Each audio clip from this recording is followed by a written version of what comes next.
Hello जमनाई, welcome to Guruma Hindi tarot. और ये रीडिंग है इस बारे में कि वो आपको हर्ट करके कैसा फील कर रहे हैं। तो ये रीडिंग आपके लिए है अगर आप अपने पर्सन के वर्ड्स या एक्शन से हर्ट हैं और सोच रहे हैं कि क्या उन्हें ज़रा भी अंदाज़ा है कि आप कैसा फील कर रहे हैं, क्या उन्हें अपनी गलती का रियलाइजेशन है, या फिर वो जो भी कह चुके हैं या कर चुके हैं उसके साथ वो ओके है और उन्हें नहीं लगता कि कुछ भी गलत हुआ या आप हर्ट हैं। तो जो भी चीज़ें हैं मैं वो इस रीडिंग में डिटेल्स में देखने की कोशिश करूंगी। सो चलिए आगे बढ़ते हैं और देखते हैं क्या मैसेजेस है आपके लिए। Messages, excuse me, messages for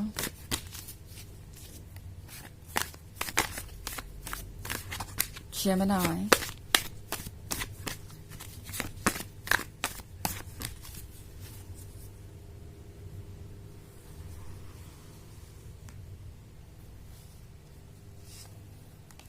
Nine of Pentacles, Four of Swords,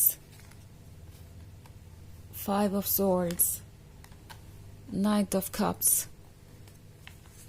and Princess of Swords.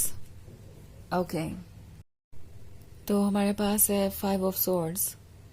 ये पर्सन लगता है जैसे कि अब अटैक्ड फील कर रहा है और अटैक्ड इन द सेंस कि हर कोई इन्हें रिस्पॉन्सिबल ठहरा रहा है, हर कोई इन्हें ब्लेम कर रहा है। एंड शायद ये हमेशा आउटसाइड के बारे में ही नहीं है, ये हमेशा इनके आसपास के लोगों के बारे में नहीं है। कभी कभी इनके अपने थॉट्स हो सकते हैं जो इन्हें अटैक कर रहे हैं, इन्हें ट्रुथ को फेस करने के लिए मजबूर कर रहे हैं। इनसे कह रहे हैं कि इन्होंने जो किया वो ठीक नहीं था, वो फेयर नहीं था, इन्होंने जो इनजस्टिस किया है उससे वो भाग नहीं सकते। तो कहीं ना कहीं ये पर्सन अभी भी अपने आप को डिफेंड करने के लिए कोई रीजन ढूंढ रहा है। ओके ये पर्सन ये फिगर आउट करना चाहता है कि वो क्या कर सकते हैं इस सिचुएशन में। जैसे कि इनके मन में लगातार ये थॉट्स उठ रहे हैं कि आपने उनके लिए 100% किया जो भी आप कर सकते थे, एंड स्टिल वो आपकी रिस्पेक्ट नहीं कर पाए, आपको कमिटमेंट नहीं दे पाए, आपके दिल को प्रोटेक्ट नहीं कर पाए और आखिरकार उन्होंने आपको इतना ज्यादा हर्ट कर दिया। सो इसके लिए रिस्पॉन्सिबल कौन है? वो है, और ये बात वो अच्छी तरीके से समझ गए हैं। उनकी सोल उन्हें आईना दिखा रही है और जो कुछ भी उन्हें नजर आ रहा है वो एक्सेप्ट करना उनके लिए बहुत मुश्किल हो रहा है। उन्हें नहीं लगता कि ये रिलेशनशिप सिर्फ और सिर्फ सरफेस लेवल पे था। जब आप दोनों साथ में थे तब शायद इन्हें लग रहा था कि ये जो कुछ भी है ये टेम्पोररी है, ये सरफेस लेवल पे है, और अगर वो आपसे दूर चले भी जाते हैं, अगर वो आपको हर्ट कर भी देते हैं तो उन्हें इस बात का ज्यादा फर्क नहीं पड़ने वाला। वो मूव ऑन तो कर ही जाएंगे, आपको भूल ही जाएंगे। बट अब उन्हें ट्रुथ दिखाई दे रहा है, उन्हें दिखाई दे रहा है कि ये इतना भी सिंपल नहीं है और आपके पास आना उनके लिए एक ब्लेसिंग थी। ओके उन्हें रियलाइज हो रहा है कि आपके जैसा पर्सन उन्हें हमेशा नहीं मिल सकता। ऑल्सो फोर ऑफ सोर्ड्स का कार्ड है तो ये भी उतना ही अकेला महसूस कर रहे हैं जितना कि आप। कुछ चीजों को लेकर ये पर्सन बहुत ज्यादा सेंसिटिव हो गया है। ओके जब भी ऐसा कुछ होता है इनके आसपास जो कि आप दोनों की सिचुएशन से मैच करता हो तो उन्हें याद आता है उनकी अपनी गलतियां, और जब उन्हें ये गलतियां याद आती है तो ये बहुत ट्रिगर्ड हो जाते हैं, बहुत सेंसिटिव हो जाते हैं। यूनिवर्स इन्हें तरह तरह से मैसेज भेज रहा है। ओके मे बी ऐसे लोगों से मिल रहे हैं जो उनकी ही जैसी सिचुएशन से गुजर रहे हैं, ऐसे कपल्स को देख रहे हैं जिनके बीच आपके जैसे ही इशू हैं।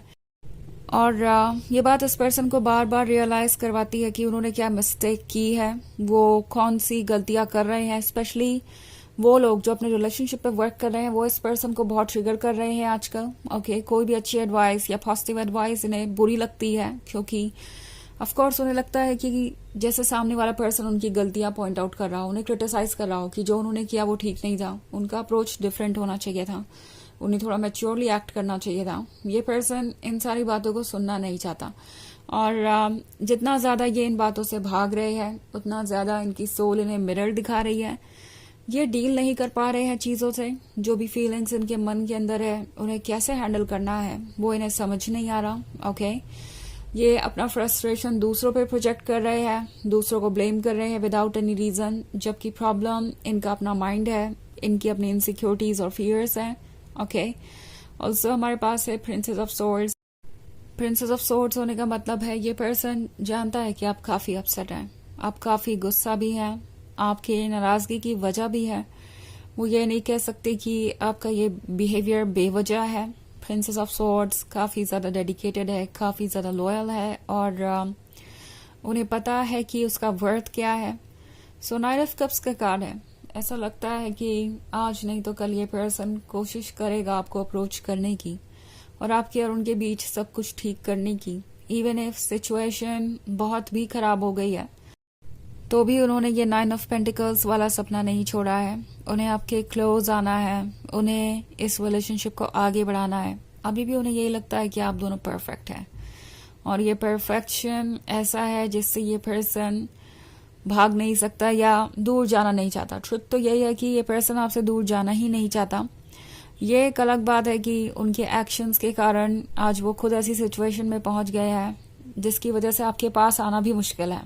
ओके, नाइट ऑफ कप्स का कार्ड है तो ये आपको कुछ ऑफर करना चाहते हैं और ऐसा लगता है कि ये जल्दी ही कोई तरीका निकालेंगे, आपसे फ्रेंडशिप करना चाहेंगे, आपके क्लोज आना चाहेंगे ताकि प्रॉब्लम सॉल्व हो।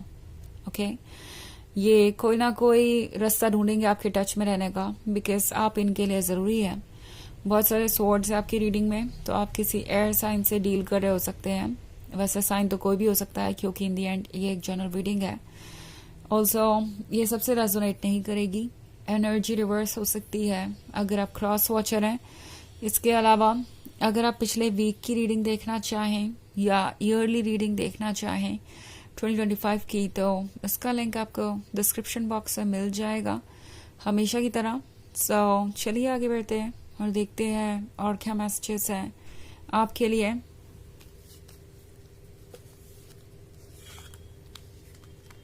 Messages for Gemini.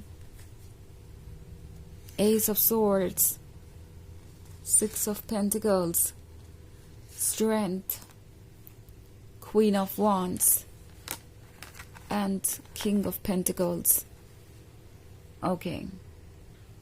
So मुझे नजर आ रहा है Ace of Swords. लगता है ये पर्सन साइलेंट है, बिल्कुल भी कम्युनिकेट नहीं कर रहा और ऐसा इसलिए है क्योंकि वो क्वीन ऑफ वॉन्ड्स को देख रहे हैं। उन्हें पता है कि क्वीन ऑफ वॉन्ड्स स्ट्रांग है, स्मार्ट है और वाइज भी। सो उन्हें अगर आपकी लाइफ में वापस आना है तो अपनी गलतियों को ठीक करना पड़ेगा, आपको एक्सप्लेनेशंस देने पड़ेंगे, उन्हें अपॉलॉजी भी मांगनी चाहिए। उन्हें अच्छे तरीके से पता है ये आप डिजर्व करते हैं, बट उन्हें नहीं लगता कि वो कुछ भी एक्सप्लेन कर सकते हैं। उनके एक्शंस ऐसे हैं जिसे कि एक्सेप्ट नहीं किया जा सकता।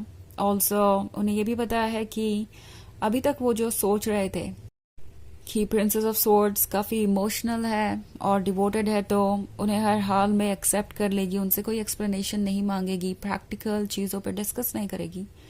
वो गलत है क्योंकि आपका ये क्वीन ऑफ वॉन्ड्स वाला साइड भी है।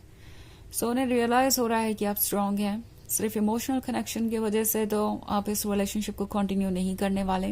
ओके, ऑल्सो 6 ऑफ पेंटिकल्स है, तो इस पर्सन को आपकी मदद की जरूरत है। उन्हें पता है कि ये आप थे जो उन्हें स्ट्रांग बना रहे थे। इनफैक्ट स्ट्रेंथ का कार्ड है, तो उन्हें पता है कि आपको वापस आकर फेस करना उनके लिए आसान नहीं होने वाला है। किंग ऑफ पेंटिकल्स है यहाँ पे, तो इस पर्सन को आपसे कुछ उम्मीदें भी हो सकती है। प्रोबेबली इन्होंने आपसे कुछ लिया था, फाइनेंशियल सपोर्ट या कुछ ऐसा, और उसके बाद उनका ये बिहेवियर आपके सामने आया तो वो थोड़े एम्बैरस भी है और उनके पास कोई आंसर्स भी नहीं है। इसलिए पर्सन अभी बिल्कुल भी कम्युनिकेट नहीं करना चाहता।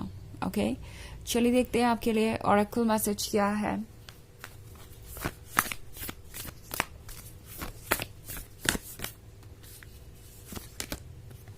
Keepers of the earth, you are not alone, ancient ancestors stand beside you. तो ये कार्ड आपसे कह रहा है कि आपके एंसेस्टर्स आपके साथ खड़े हैं, आपकी सोल आपको प्रोटेक्ट कर रही है, आप अकेले नहीं हैं। ओके, अगर आपको लगता है कि आप अकेले हैं तो ये बस एक फीलिंग है जो कि रियल नहीं है। आप प्रोटेक्टेड हैं, सो अपने लिए स्टैंड कीजिए, आपको इससे ज्यादा और कुछ करने की जरूरत नहीं है। तो ये है रीडिंग इस बारे में कि वो आपको हर्ट करके कैसा फील कर रहे हैं। आई होप आपको अच्छी लगी होगी। Thanks for watching. Till next video, bye.